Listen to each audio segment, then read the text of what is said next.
Hi friends, welcome to my channel Supriya homely kitchen. आज मैं আপনাদের কাছে নিয়ে এসেছি পাঁচমিশালি একটা সবজি। তো পাঁচমিশালির কী কী সবজি আছে বন্ধুরা আমি আপনাদের সেটা দেখাই। এই দেখুন বন্ধুরা, সিম, পটল, বিনস, মূলো, কুমড়ো, সিম ইত্যাদি। আর তার মধ্যে আমি পালং শাক কেটে ভিজিয়ে রেখেছি, ওটা পরে দেখাচ্ছি বন্ধুরা। তো এখানে দেখুন আমার কড়াই গরম হয়ে গেছে, কড়াইতে আমি তেল দিয়ে দিই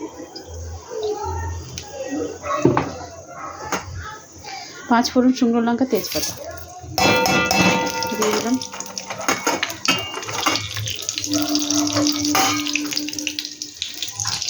তার সাথে 4-5 ছোটো ছোটো যে একদম ভালো ভালো কাঁচা লঙ্কাগুলো খাওয়া হয়ে যাওয়ার পরে যে এইটুকুনি বেঁচে থাকে সেই কাঁচা লঙ্কাগুলো টুকরো টুকরো করে কেটে নিয়েছি, এটা এর মধ্যে তেলের মধ্যে দিয়ে দিলাম।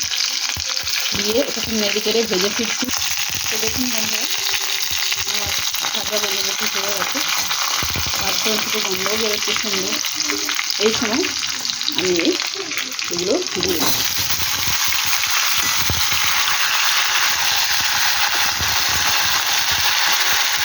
ঢাকা দিয়ে দেবো বন্ধুরা, হালকা গ্যাস করে আস্তে আস্তে সিদ্ধ হোক, আমি পরে ফিরছি। বন্ধু দেখুন,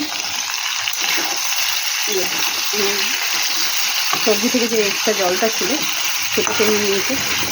দেখুন তেল বেরিয়ে গেছে, দেখুন বন্ধুরা তেল বেরিয়ে গেছে। এবার আমি এর মধ্যে একটু একটু করে পালং শাকটা কেটে ধুয়ে রেখেছিলাম বন্ধুরা, একটু একটু করে এটা দিয়ে দেবো। এটা দিতে থাকবো, একটু একটু করে নাড়বো আর দেবো, যাতে পালং শাক ফুলে যায়।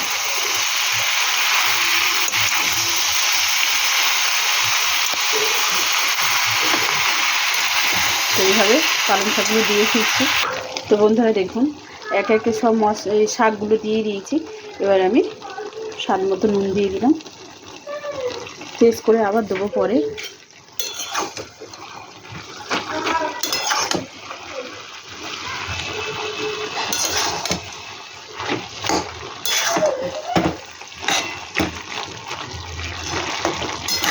মোটামুটি সব মশলা সিদ্ধ হয়ে গেছে, এই সব মশলা বলছি সব সবজি সিদ্ধ হয়ে গেছে।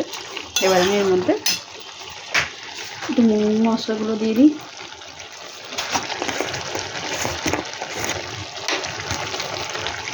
লঙ্কার গুঁড়ো দিয়ে দিই বন্ধুরা, যে যেমন ঝাল খাবে।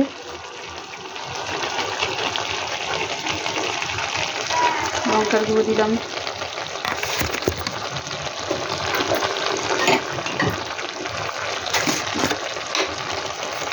হলুদের গুঁড়ো দিলাম,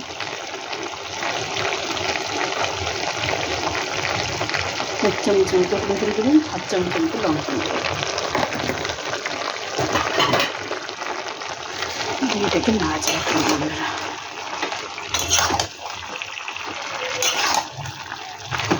ভালো করে নাড়াচাড়া করে জলটা একটু শুকনো করে ফিরছি বন্ধুরা।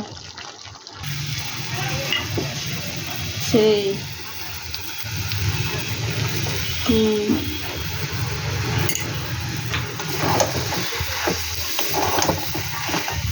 তো দেখুন বন্ধুরা, জল সব শুকিয়ে গেছে। এবার আমি তরকারিটা নামিয়ে নেবো। তার আগে আমি একটু এর মধ্যে ধনেপাতা কুচি দিয়ে দেবো। হ্যাঁ বলো। তো আপনারা ট্রাই করবেন, ট্রাই করে কমেন্ট সেকশনে কমেন্ট করে জানাবেন আমার রান্নাটা কেমন হয়েছে। আর আমার চ্যানেলটা লাইক অ্যান্ড সাবস্ক্রাইব করে দেবেন। থ্যাংক ইউ ফর ওয়াচিং বন্ধুরা, ভালো থাকবেন, সুস্থ থাকবেন, বাই বাই।